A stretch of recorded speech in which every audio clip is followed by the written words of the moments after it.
March is National Brain Injury Awareness Month, and the medical community taking a closer look at how we can prevent everything from head concussions in football to life-altering strokes. With us this morning is Dr. Ali to tell us more. Nice to see you. Nice to see you. In person. In person. It's been a bit. Let's first talk about brain injuries. Right. I mean, when you hear that, it can mean a lot of things. So what are we really talking about? So it means anything. It could be a concussion that you can sustain during football, even tripping on a slipped rug, a stroke, also traumatic brain injury, something more serious like in a car accident. So I work in rehab and I see all varieties of brain injuries. And I think everybody's concerned about concussions. I get a lot of questions about it, because it's very vague, because you don't really see a blocked artery or brain death, but you do see brain bruising. So now a study that just came out yesterday from the American Academy of Neurology, they studied college athletes who played football, lacrosse, even bikers. And they found on MRIs, even 1 year later, they found that bruising still there. And it's located in the frontal lobe, the part where we have emotions, thinking. So a lot of people after concussions can have a kind of brain fog, very vague symptoms that, a doctor may dismiss as, well, I don't know what it is. So it's important that you tell your doctor any kind of activities that could have led to a concussion. Sure. Yeah. Now, when you see on the football field, players obviously wearing helmets, and helmet technology has improved over the years, obviously, correct.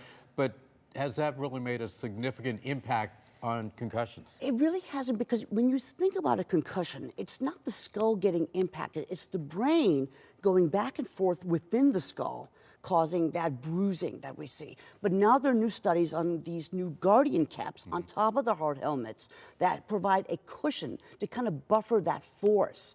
But the studies are still ongoing. We don't know if it's really making a difference, but the NFL has a wonderful protocol for, how to deal with a concussion.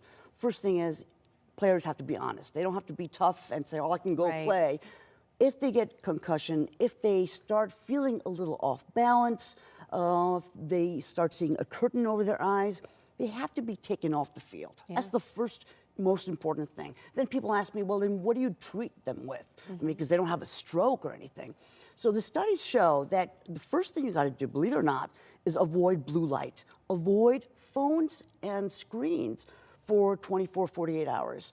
Also avoid stimulation. You will get an MRI to rule out any major contusions, but usually what they say is you have to stay away from impact sports.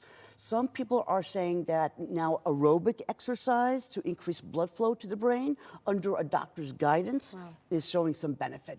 So, but it's really strange, because a lot of people just dismiss these brain fog symptoms. Sure. And it's important to get checked. It's important to listen to your body, and as you said, don't be tough, be honest, right? Absolutely. Thank you so much for your time. Doctor, Thank great you. seeing you again.